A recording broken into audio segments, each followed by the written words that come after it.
How to create GIF stickers on WhatsApp. Hello guys, this is Atticus and welcome back to another tutorial video. In today's video, we'll try to create a GIF sticker on WhatsApp. So without any further ado, let's dive right into it. The first thing you will need to do is make sure that your WhatsApp is currently up to date to its latest version. After you do that, you can simply open up your WhatsApp. After you open up your WhatsApp, head over to the chat section where you want to send a GIF sticker.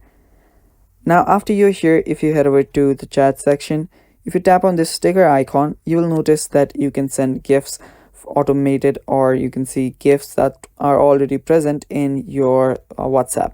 Now, after you're here, you can send whichever GIFs that you want.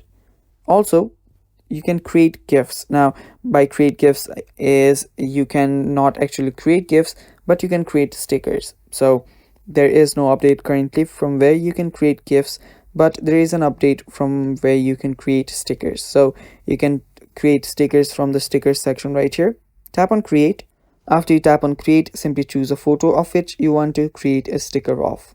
Tap on the photo and then you have now created a sticker. You can tap on send to send this sticker. And yeah, that is basically it. Now, there is no current update from which you can create GIF stickers, but there is an update, or there is a feature from which you can create a simple sticker. So we can wait till WhatsApp makes a new feature from which you can create GIF stickers, but for now you can only create stickers. And yeah, that is all for the video. Thanks for watching guys. Stay tuned for more, and bye bye, take care.